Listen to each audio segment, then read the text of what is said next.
Hey Pinette, how are you, man? Good morning, good night. Hey guys.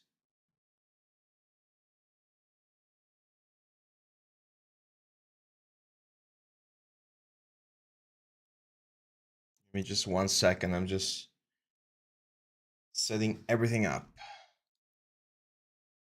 Some music in. What's up, guys? How are you doing?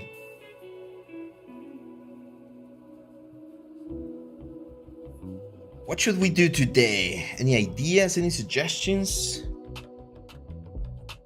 I was thinking about continuing with the Pokeball, showing you the texture process. I already have the textures right here, but we can do them again, or we can do it like a different Pokeball. That would be interesting. Like a Master Ball. Well, not the Master Ball, but the Ultra Ball, probably.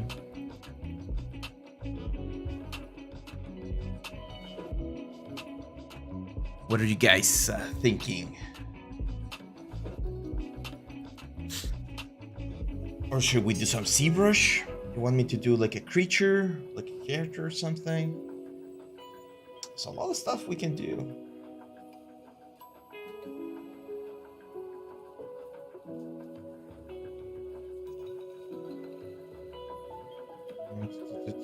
Is it working?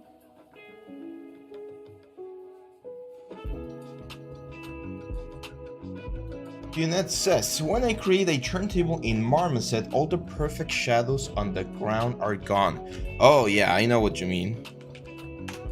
I'll show you. That's an easy one. Good morning, Quacha. Good morning. Let's say this one. So let's say we're doing a render for this guy, right? And we have our light setup and everything. If we grab the guy and we create the shadow catcher, we go here to scene, add object. Not that one. This guy. Scene, add object, shadow catcher. We should have a shadow catcher right there. But it's not gonna give us the best result, right? Like, I mean, it's okay, but it's not really like great. So ideally we would have a floor. Let's very quickly create like a plane here. In the file, export selection, and let's export this plane floor. File, import, stop, plane floor. There we go.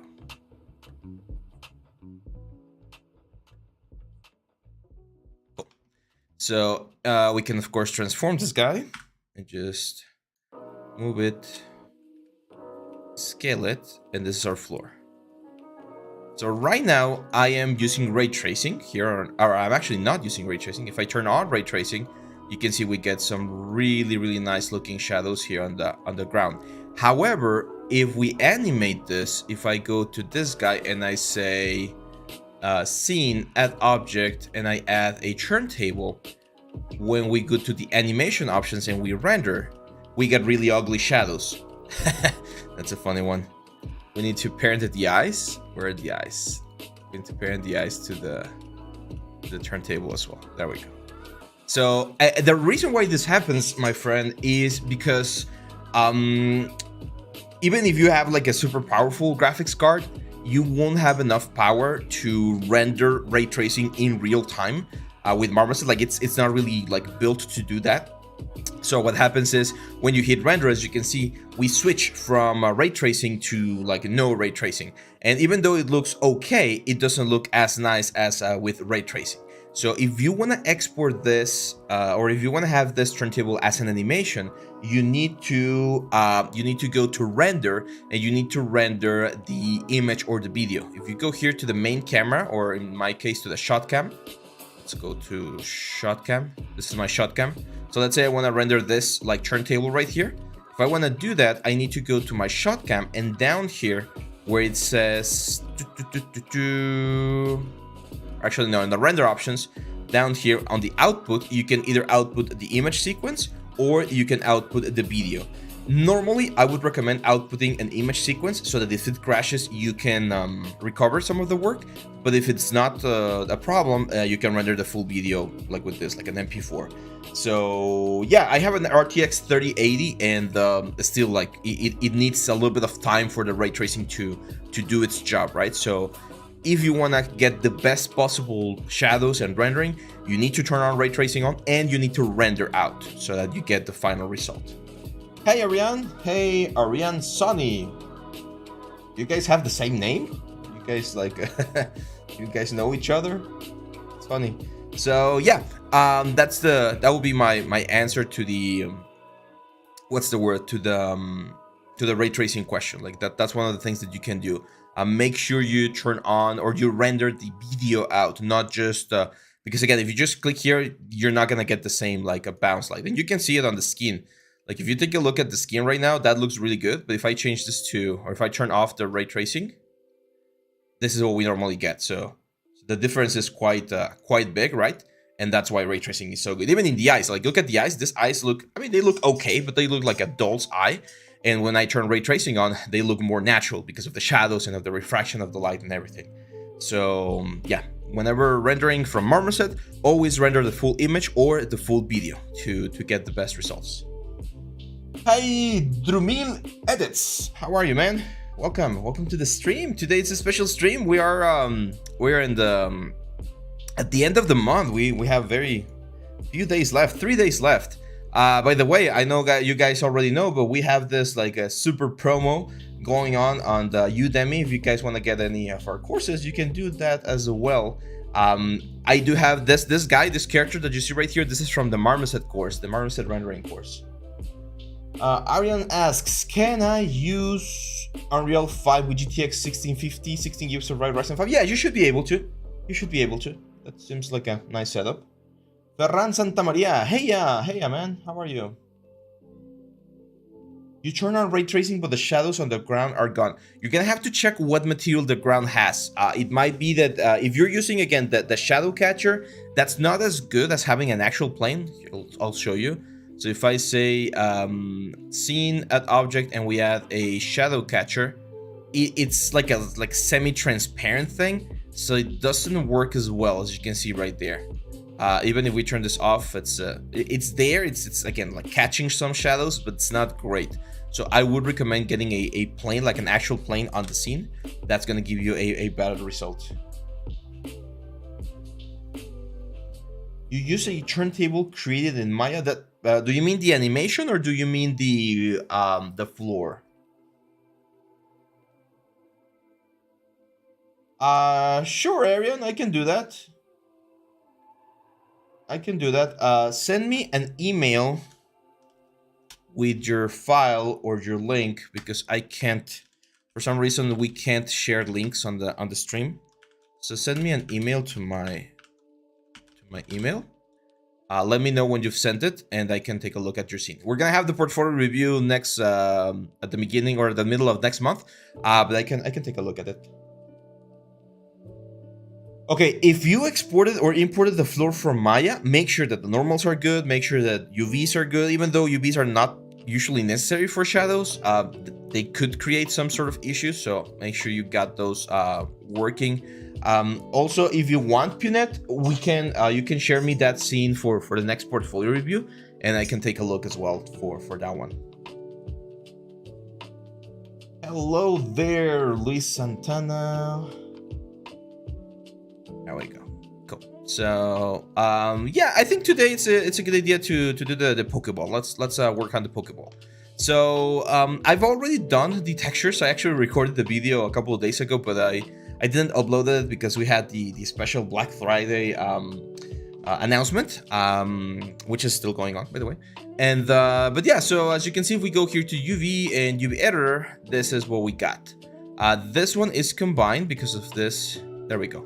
So these are the UVs that I got. I am gonna re-record this, by the way, guys, or I'm gonna edit the one that I did so that you guys can see it.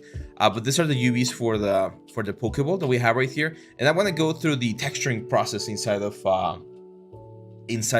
ZBrush. Yeah, you can show me the progress, man. I wish we had another way to share stuff like a little bit faster, but again, if you want to send me an email, just send it to me and we'll check it. We'll review it. I'm really I haven't started on the new course, but I'm really looking forward to it. It's gonna be really fun. Some of you guys already know what it is because I've mentioned it before, but this is the character that we finished on the last course, which was the advanced character course. Now we're gonna retopologize him and we're gonna texture him. That's gonna be the whole like next course, like retopology and texture to get it game ready. And after that one, we'll probably do rigging and animation, and then we'll get it into Unreal for the final one. So yeah, this is gonna be fun. Thyros right here. You've done the armature. That's great. That's really nice, man. It's really nice. It's a long course, by the way. I know it's a long course, and I know I usually move a little bit faster than usual. So take your time, guys. Make sure you spend enough time on the character so that you get the best possible result. So let's go to the Pokeball.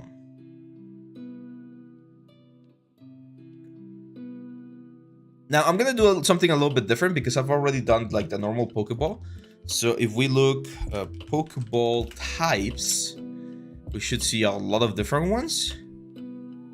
Let's do one that looks interesting, but that's easy to make because of the patterns and stuff.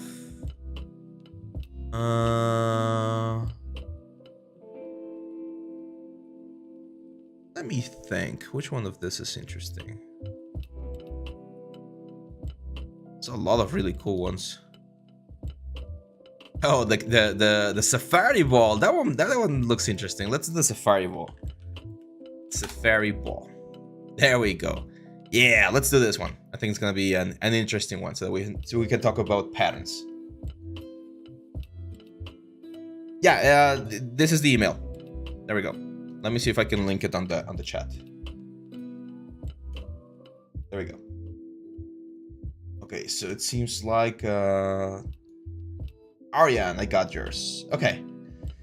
So Aryan says this is an environment for a competition, so please don't show it. Whoa, I'm not gonna show it.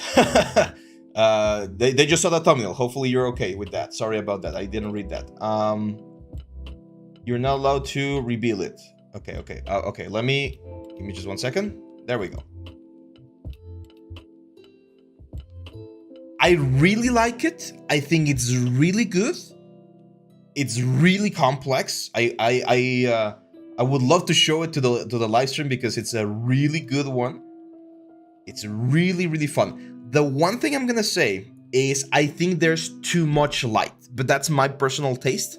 I think there's a lot of light everywhere, and it would be good to have a little bit more contrast. So maybe turning off some of the lights that are on the like outside of the composition, so that you don't get as much light everywhere, might make it a little bit more, cinematic, more interesting. Another thing that I would recommend, but this is for post-production, is to maybe play around with the color balance, because right now it goes a lot towards the yellows and the greens. It's going a lot into that direction. So if you add a little bit of warmth somewhere, I think that could be good for the overall composition. Okay, that would be my feedback, my friend. There we go. So while we wait for hey RB, doing okay. A little bit tired, but I'm okay. Thomas Scala has a question. He says, I've always been conflicted about whether sculpting stylized cartoony characters in ZBrush need anatomy in the general sense. Of course it needs anatomy. Of course it needs anatomy, man. Like, that's like super important. Let me see if I have one of the... Yeah, I have one here. Rock. So I'm gonna show you one character that I was really proud of. This was a game that I was working for like 6 years ago or something.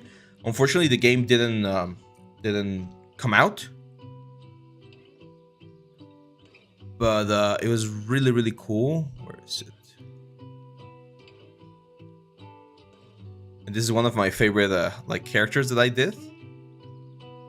it was supposed to be like have you guys played like Warhammer or War Machine, like those tabletop games? It was supposed to be a tabletop game, and they were going for a very realistic style at first, but then they realized that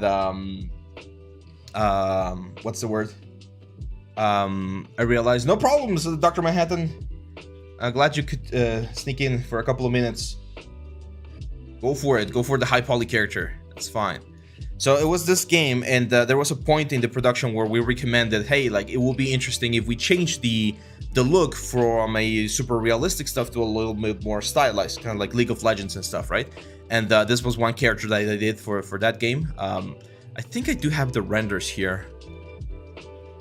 Yeah, so this is the final render of the character with textures and everything. It looked pretty cool. If I may if I may say so myself. I even rigged it and everything. Like it has the rig ready. It's ready to be animated. So yeah, this was a cool character. This was like the look that we were going for, and I needed a lot of anatomy, like all of the anatomy that you normally use. It's used right here. Otherwise, it would be pretty much impossible to get this sort of result. So yeah, anatomy even for stylists is really important. I have another tool that I want to show you. Give me just 1 second. This even, I would say it's even a little bit more stylized. Where is it?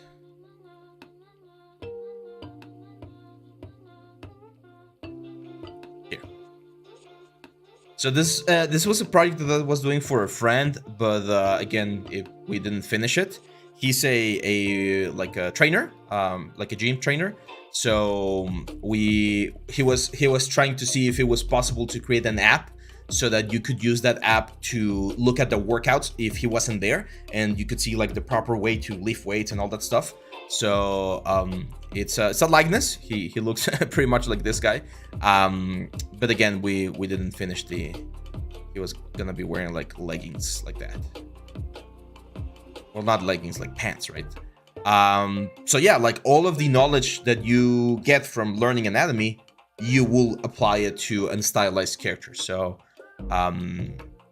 it's necessary. There's usually a teaching method where you would like learn the basics of anatomy first, like on a realistic character, and then you distort them. It's like I think there's a quote that says you need to know the rules in order to break the rules. Well, it's pretty much the same thing. You can see on this one, we did that quite heavily. Like the hands are gigantic, the head's really small, but we were going for this like super stylized effect, and that's why he looks like this.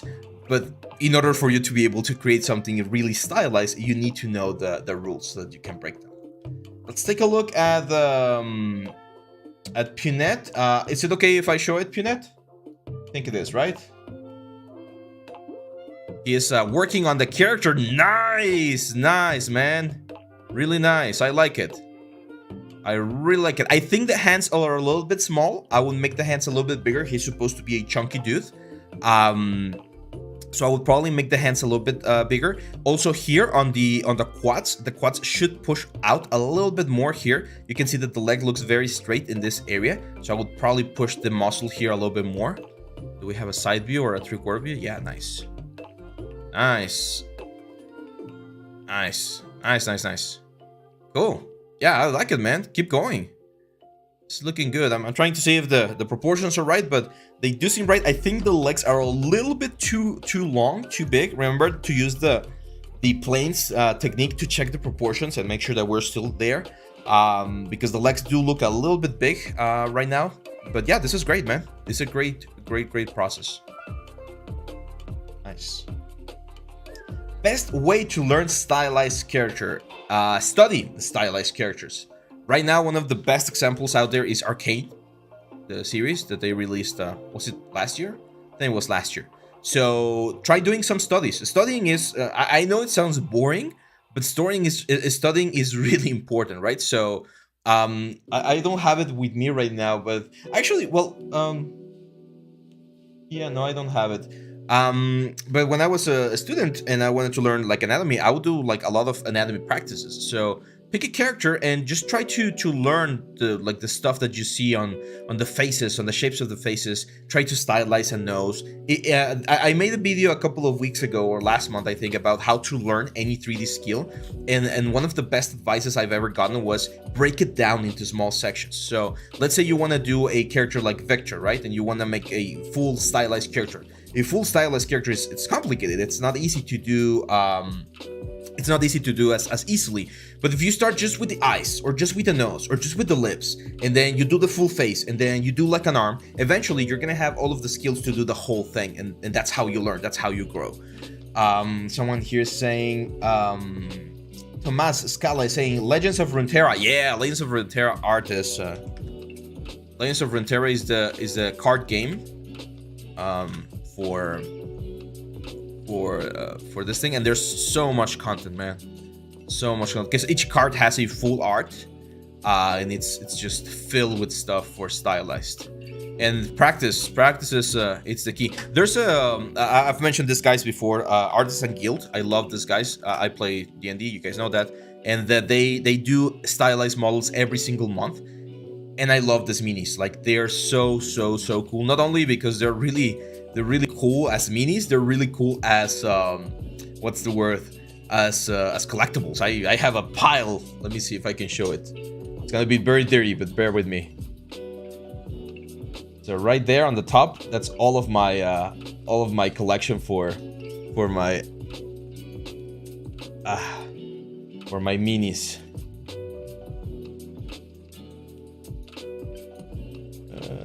There we go. So I studied this guy as well. Like, I've gone and actually, like, because when you buy the Patreon, you get access to the models, right? So I could load one in right here. Or wait, I don't think I have it right here. I don't have my hard drive right now. But you could load the files, and you can study like how he does like everything, and it's also a really good way to do it. Yeah, I like the arcane texturing as well, man. That's unfortunate that there's no. I mean, it's their stuff, right? It's their style, so I don't think they want to share it just yet. But yeah, it's a really good style. Nilesh says, "Hey Abraham, I've made an environment using Unreal Engine 5. That's my first work being an engineer. Will you please give me feedback if you don't mind?" Yeah, I can give quick feedback. That's no problem. Send me an email to this email. It's on the chat, and I can take a look at it. Let's go to the Pokeball, because otherwise we're not gonna finish. So I'm gonna start with a iron, like a core, like this iron raw. I really like, and this is very common. I've mentioned this before, but I always like to repeat certain stuff, certain basic stuff, because there's probably someone in the chat that might learn the little trick, and it's always interesting. So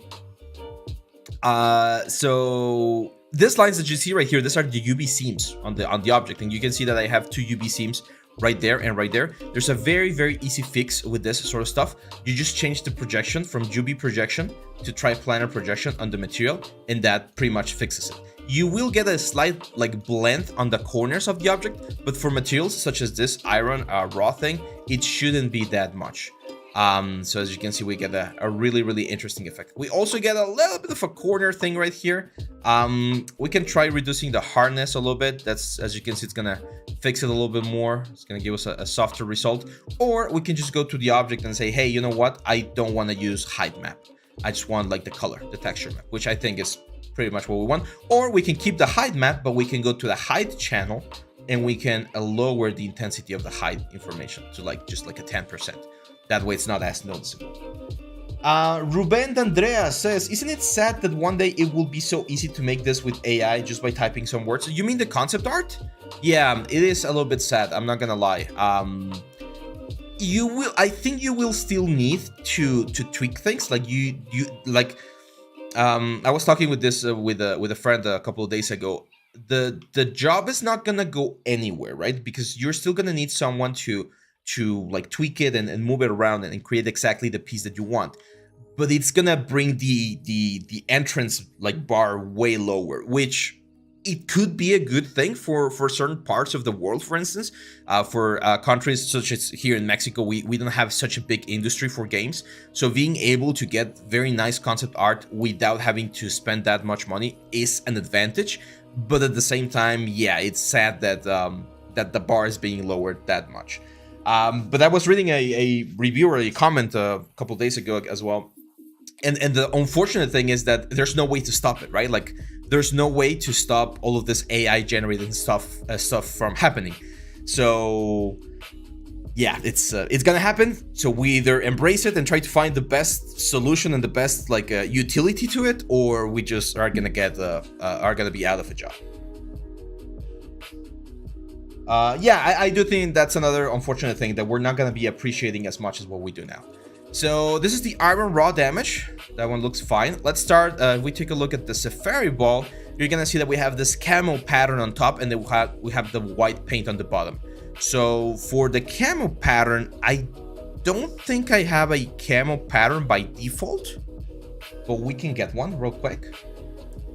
Let's go to 3D assets, substance 3D assets. There we go.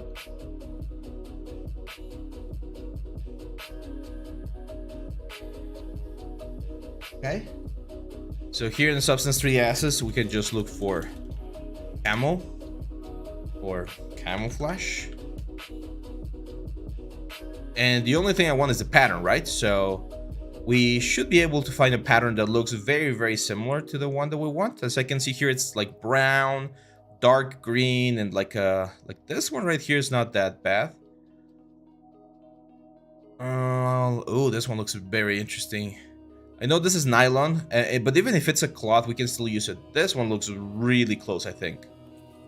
I think this is probably the closest one. So let's download that one. And then we just drag and drop this onto our shelf. We set this for our library, just so that we have it always. And we can just plug this up. There we go. Now, as you can see, this looks horrible. There's a couple things that look horrible, so there we need to do a couple of fixing. First of all, I'm going to increase the tiling a little bit so that we get like bigger like splotches of like camouflage right there. And I actually don't want to have any hide information. I just want this to be like flat paint. We could keep the hide information, but if we keep it, I would definitely go to my hide channel and lower it as well. So it's just like a small little like pattern. I think it might be interesting. And now I'm gonna right click, add a black mask, and I'm gonna press number 4 to select only these shape, the polygon. There we go. So that way we have this sort of pattern right there.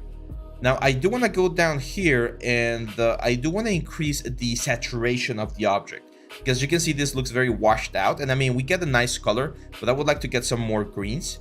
So we can start by pushing this into the greens, I think.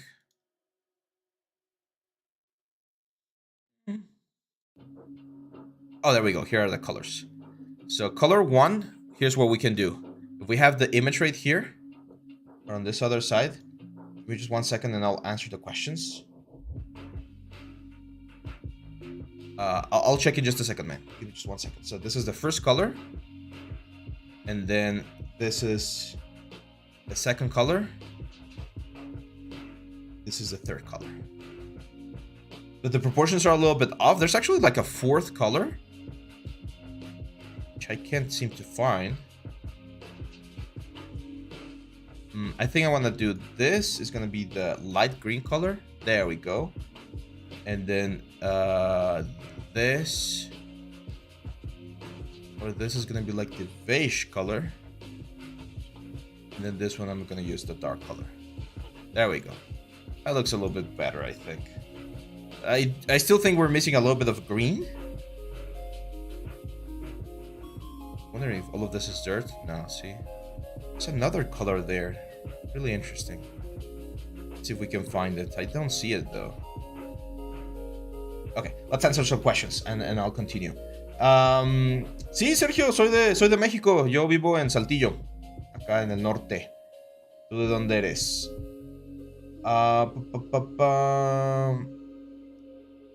It's kind of interesting saving time, yeah, but we won't appreciate it as much as we do now. Yeah, it's there was a very, again, most of my research is from Reddit, right? But there's a lot of interesting comments there, and someone was saying that what would usually take you 10 artists and like, I don't know, like 2 days of work, you're gonna be able to do it with 2 artists in 1 day of work, right? Like the creation of all of these concepts, and that's where the jobs are gonna be cut.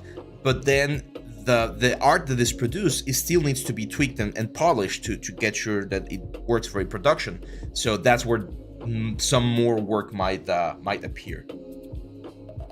Yeah, it cannot create perfect art. I'm sure about. I'm aware of that. One of the things that I don't like about AI art, and I think it needs to be explored and discussed, is the fact that you can take like I have this artist that I love, Scott Campbell, the comic artist. He does a lot of like pinup stuff, and basically with AI art, I could take all of his work, and start creating pieces that look exactly like his pieces, because there's so much reference and so much of his work out there.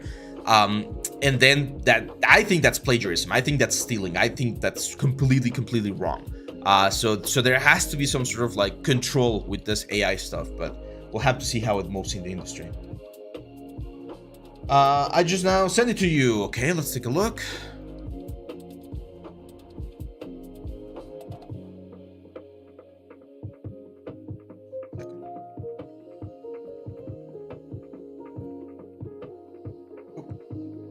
Cool.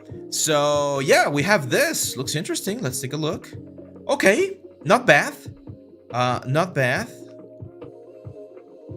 I think the light is looking a little bit flat right now. There's not a lot of bounce light going around, so having some extra light sources might be a good idea. I mean, I understand what you're going for, which is sort of like God ray effect, but like this right here, the graphics right now, and it's because of the light, not the models, because the textures and everything else looks okay, but it's the models in general, or the light in general. We need to just add a little bit more juice to the whole scene. It's also a little bit desaturated, especially with this like super green stuff and the pink stuff. Having a little bit more saturation with the filters might be a good idea. It's also very difficult to have a perfect God ray like coming straight down. They usually are a little bit like inclined, so you would have them going at an angle. I think that could help you as well, because this looks a little bit fake. Again, it's very difficult to have a straight God ray. It's usually like that.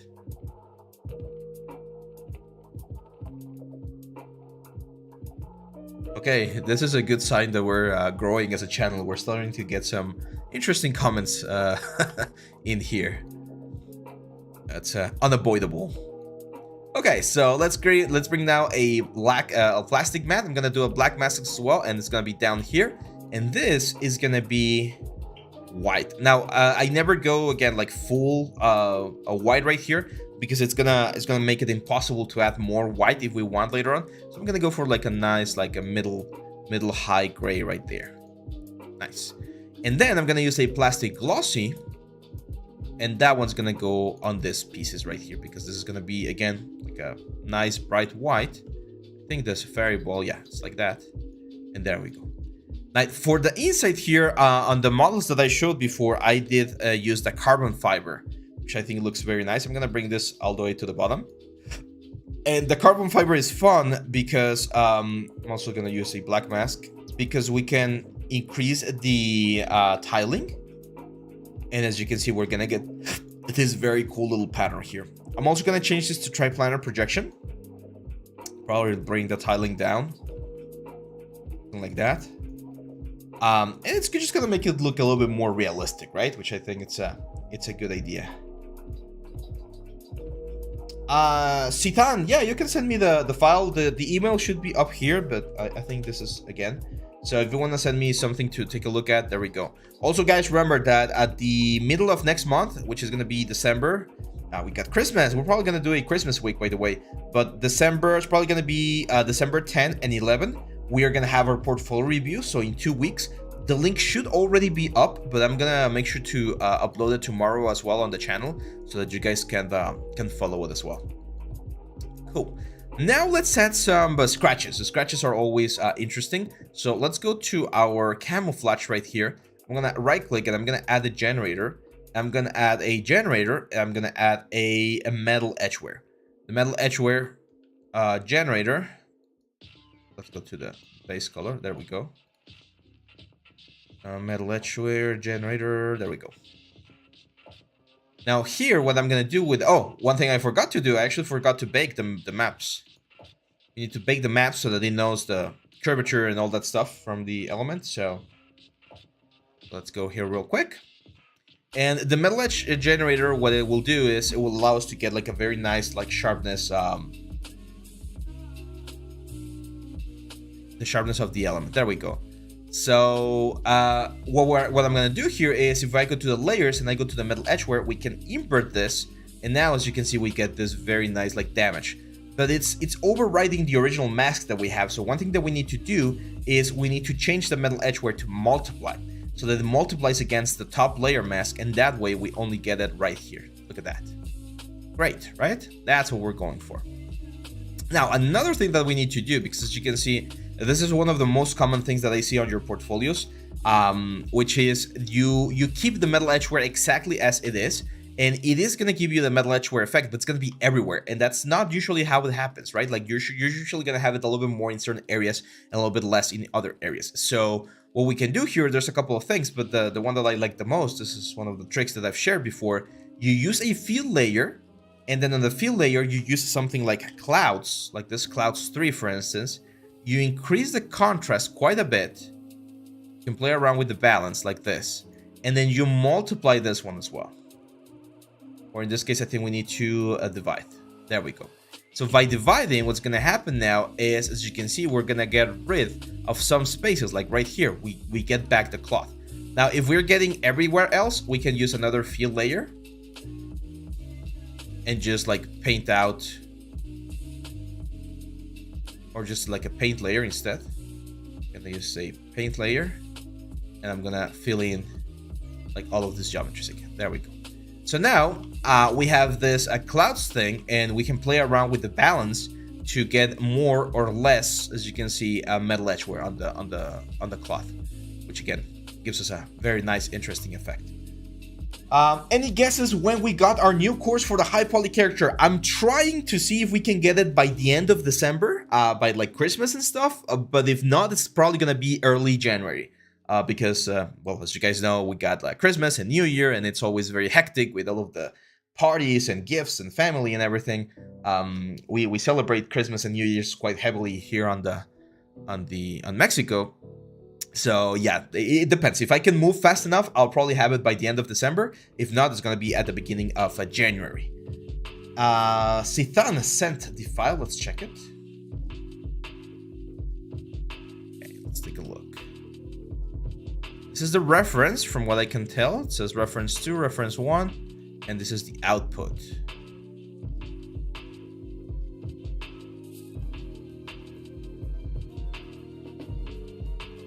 Not bad. Yeah, I like it.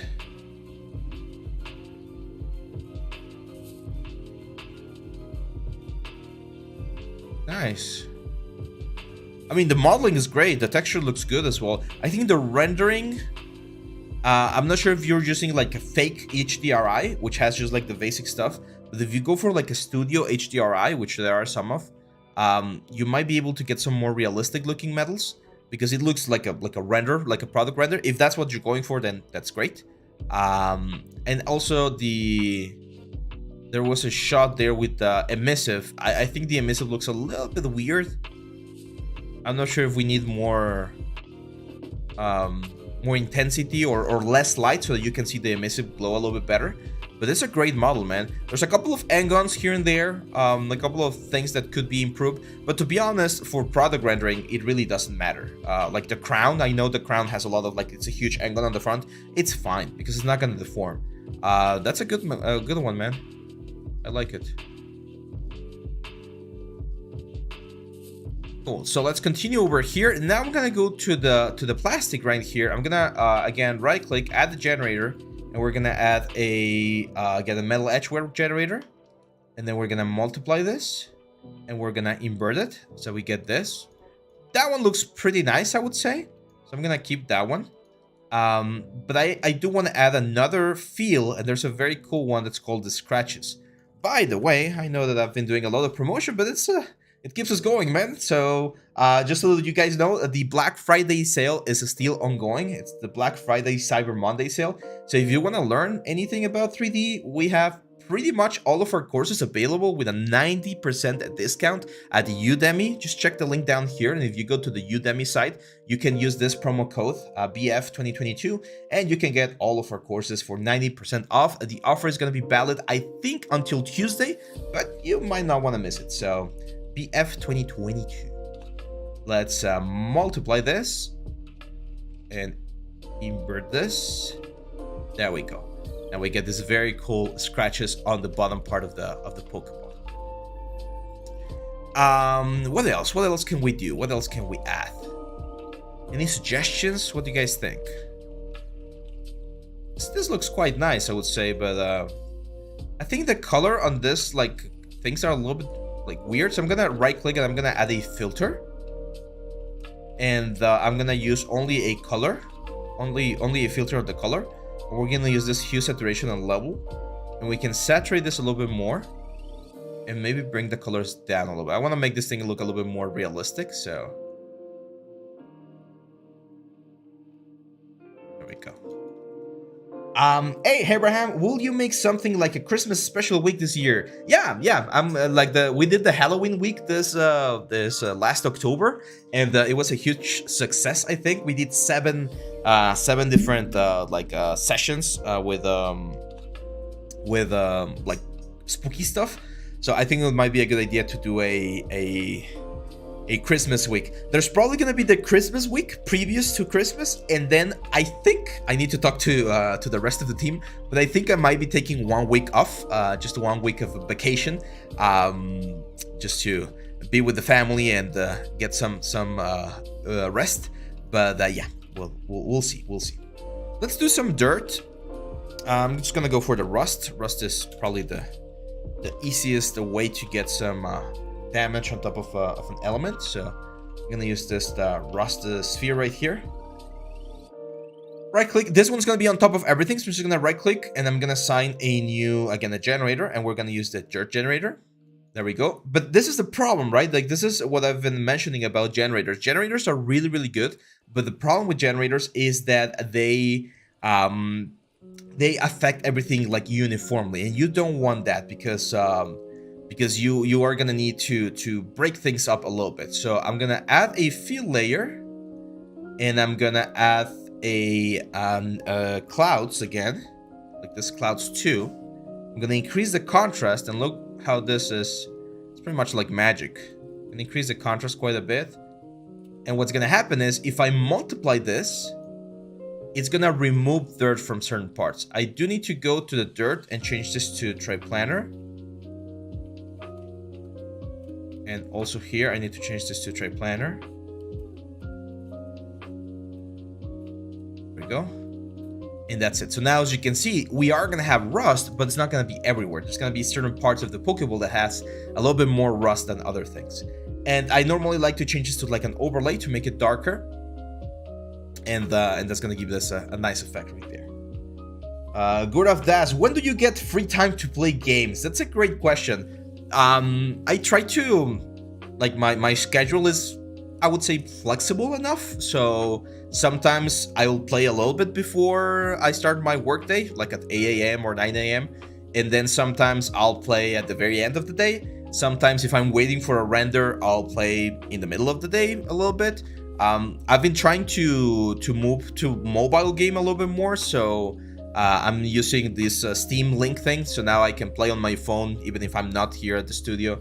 Because yeah, unfortunately, you get older, there's more responsibilities and not a lot of time to play. But that's it's just part of how it works, right? I'm gonna add a new layer here, and I want to add like just some dark spots, but I want them to be a little bit more like manual spots. So I'm gonna go for like a dark color here. Set this to overlay as well. Add a black mask. And then I'm gonna go to my brushes, and we can go for like this like dots brush. As you can see, we can add this sort of stuff, or we can go for like this one right here, just to, you know, add a little bit of something else. Someone had a question on the chat about tablets. I'm not sure if you got time to ask that, but if you want to ask it, ask it. It's no problem. Luis Santana says, you know, I remember Safari Zone being so cool in the game, so maybe you can do a kind of box with several Safari balls in a letter with Enjoy Safari. Yeah, we can work on that. Maybe not today, but I can do that during the week for some of the videos. I know this past week, by the way, guys, I want to apologize because this past week was crazy. I had to go to a convention to another town, and it was a long drive. We got like all of the team, and we were presenting some of the stuff that we're working here at the studio with VR and AR. And unfortunately, I didn't have a lot of time to record stuff. But this week, I'm gonna be here in the city, so it should be a little bit easier. There we go. I like that. Take a look at the Safari Ball.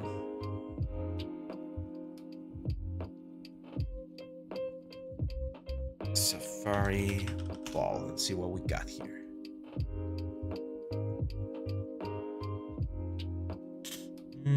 Yeah, I don't see that much. It seems to have like a glossy cover. Like this one has a glossy cover. I don't like the glossy cover. I think it looks fine with like a cloth cover. It looks more ruggedy, more realistic, I would say. So I'm probably gonna leave it like that. Now I'm gonna show you, this is a technique that I don't normally use, but I think it's gonna be good for this one. I'm gonna go on top of this cloth, and I'm gonna add a fill layer. This is a little bit more, it has to do with like hand painted stuff. And I'm gonna right click, I'm gonna add a black mask, and I'm gonna use a filter. So if we use a light filter on this thing right here, or not a filter, sorry, a generator, and we're gonna use a light generator. So the light generator is something that we can use to pretty much point a light to an object. And this is something that happens very commonly in buildings. Let me see if I can get building paint faded. So you guys know that that the sun hits the top part of the buildings more than it hits the lower part of the buildings. So usually, if you go out and you start looking at big buildings and stuff, you're gonna see that the upper part of the buildings are gonna be less saturated in color, in pigment. They're gonna be a little bit more washed out than the bottom parts of the buildings. Kind of like this, not as intense, right? Like this is really extreme. These are two different types of paints, but you are gonna see that it's quite common. You can see it a little bit here on this wall, how it's a little bit more washed out on this top bricks than it's on this like lower bricks, because there's also gonna be like dirt and stuff. So what we can do here is we can play around with this light here to kind of like wash out, as you can see, that the top part of the Pokeball. We're of course gonna turn this or use this like a linear dodge or something, and then we can play around with the lightness so that we don't get as much effect. But that's a way to add a little bit more realism to the thing without really having to push it into like an extreme way. I'm gonna go to like a warmer color, so it's gonna wash out, but it's gonna wash out towards this sort of like yellowish hue or yellowish vibe, like this. And again, it's a very, very subtle like layer. It kind of looks like dust, but it's not dust. It's just like the paint being washed out, right? So something like that. It's one of those like little details that you can add to the stuff to make it a little bit more interesting. I would also expect the bottom part of this thing to be more scratched. So I'm gonna go again to this guy. I'm gonna add a paint layer, and I'm gonna go for like scratches. See if we have like a scratch brush. Yeah, there we go. We have this one right here, or this one is a little bit better. And we can paint in scratches. Working? That's weird. Let's try something a little bit more aggressive. Maybe that's a little bit too soft.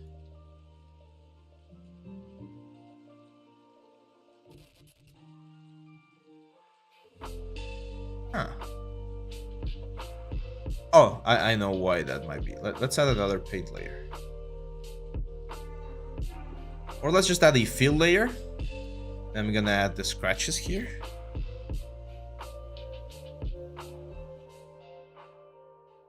There we go. See, heavily scratched there on the bottom.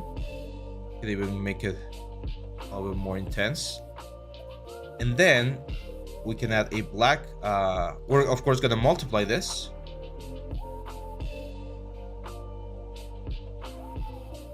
And then I'm gonna add a paint layer.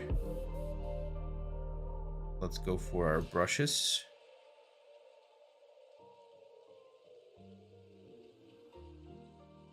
It's like I'm stuck in some other like mode.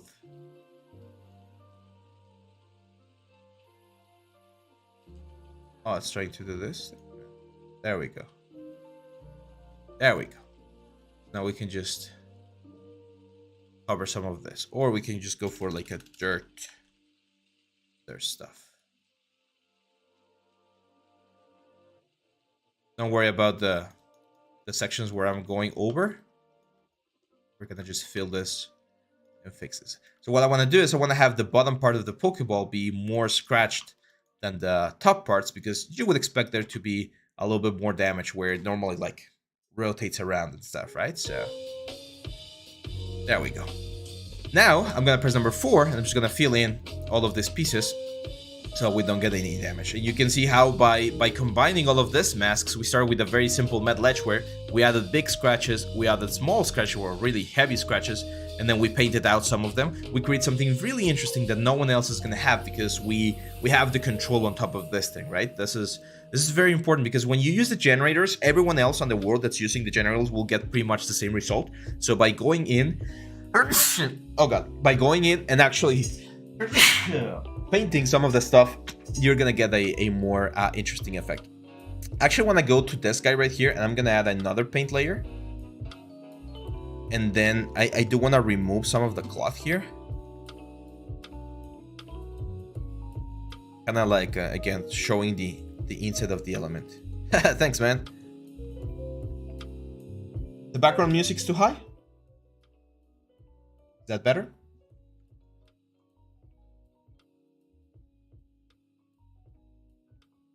That should be a little bit better.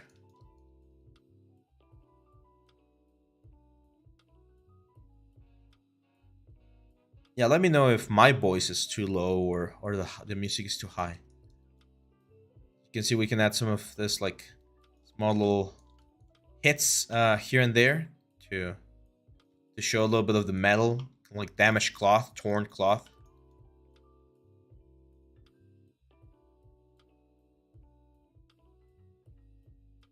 There we go.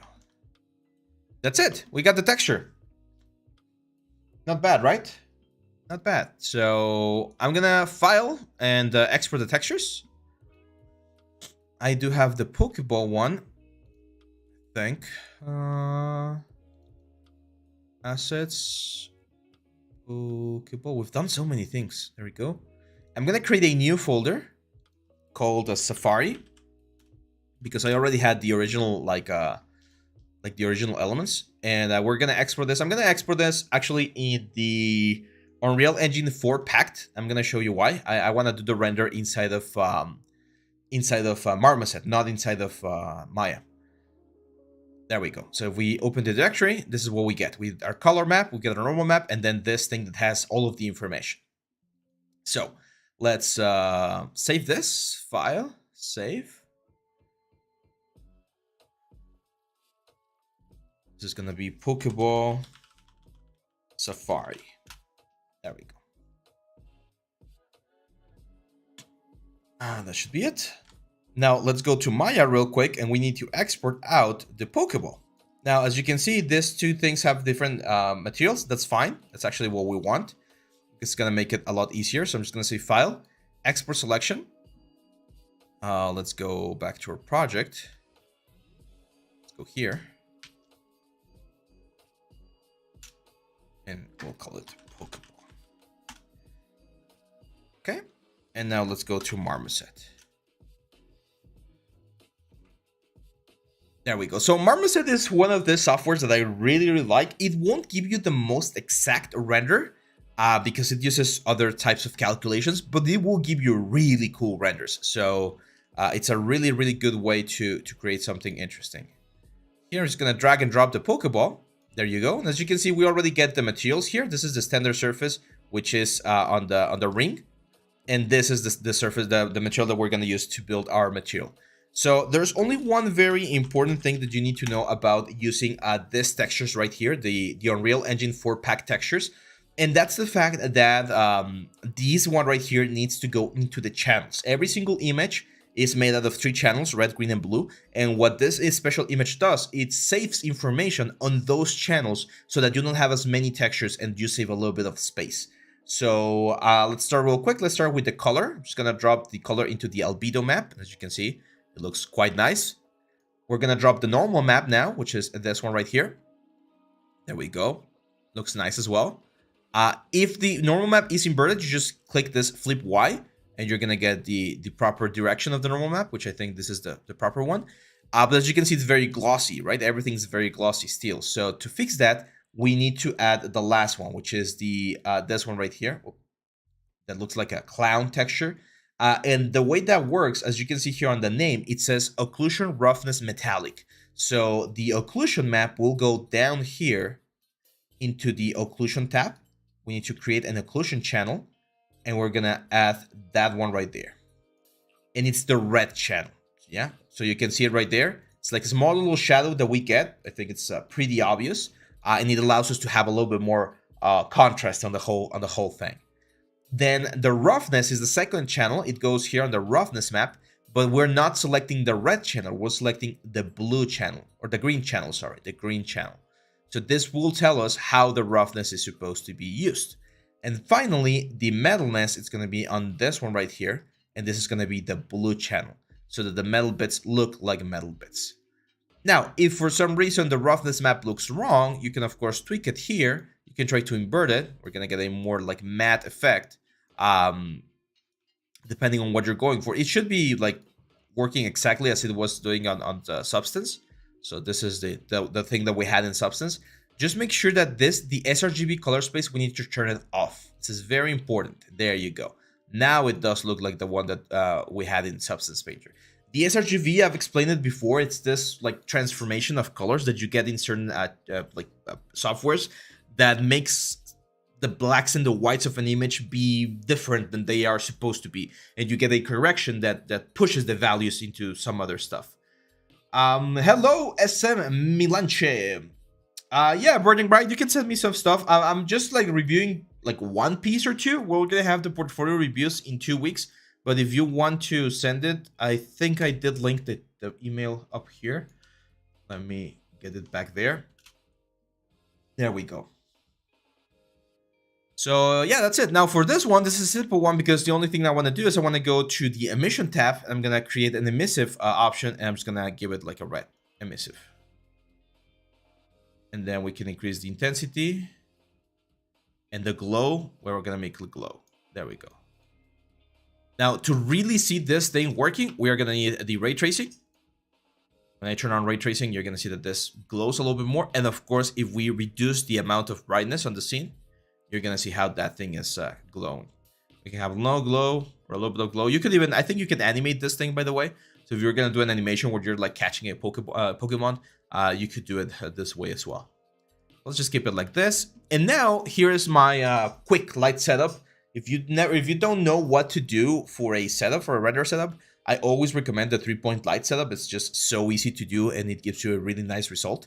So the first thing is you want to find like a good position. I actually like to create a new camera, and I like to find the position for the Pokeball to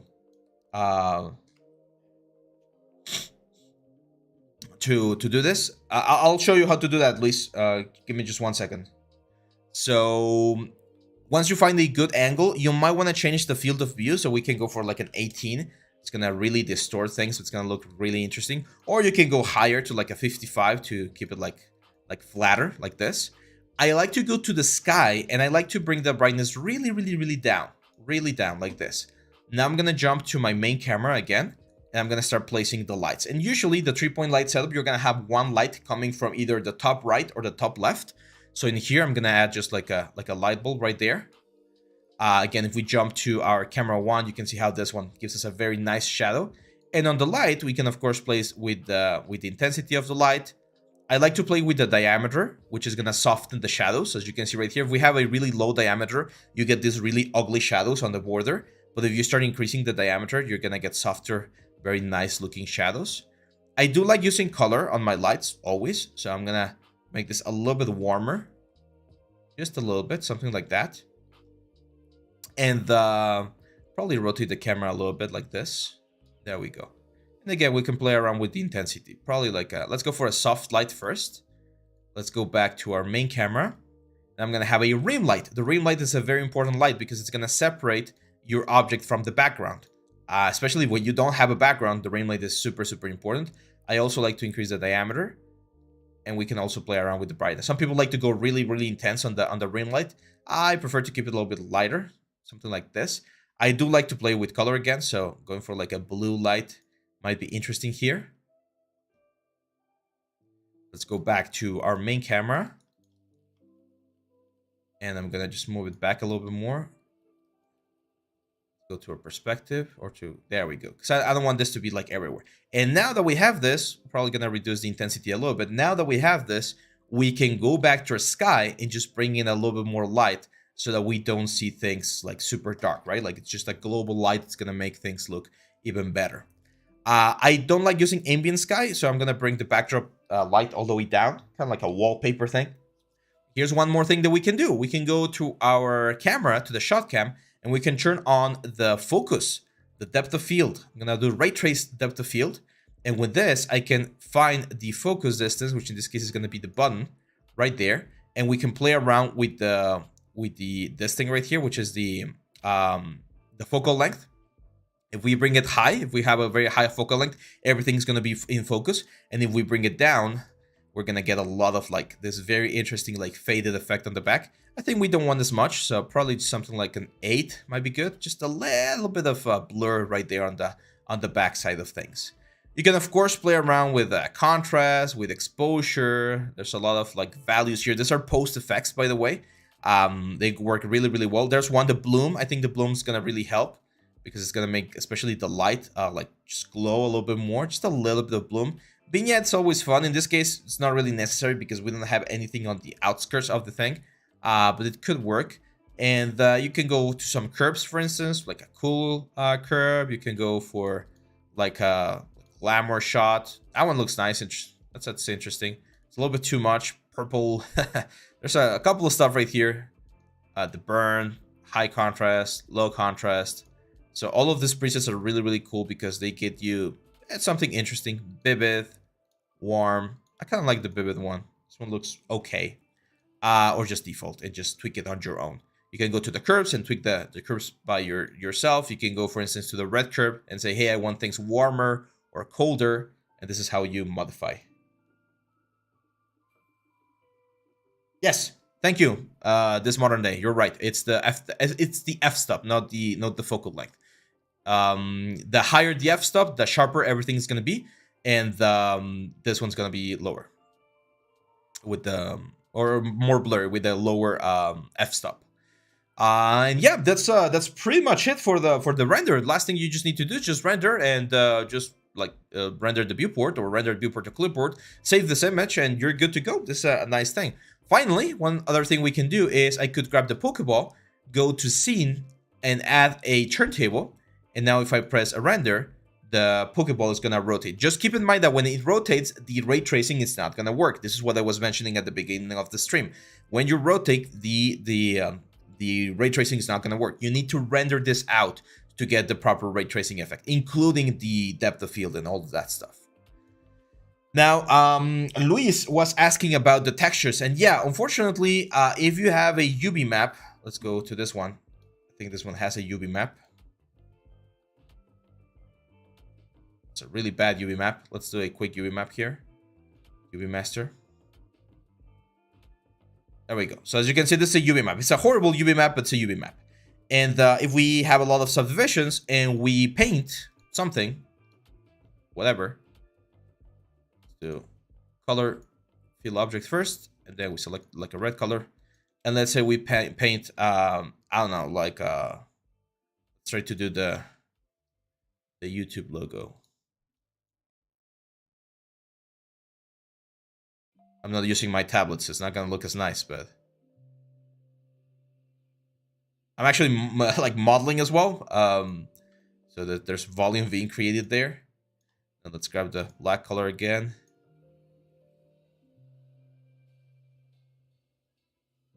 Like this, right? So the problem, as Luis is saying, is if we morph the UV, the texture is flipped, right? Well, in this case, because of the UV. But if you export and you export the object, for some reason, the UVs are flipped. So what you need to do if you want to generate the texture here from ZBrush, you go to texture map, you create a new texture, or you create here from Polypaint, new from Polypaint. You're going to get the texture here. You go up here to the texture panel. You load in that texture that you just created, or you clone the texture, there we go, and then texture, and here you flip it with the flip B, and then you export the texture.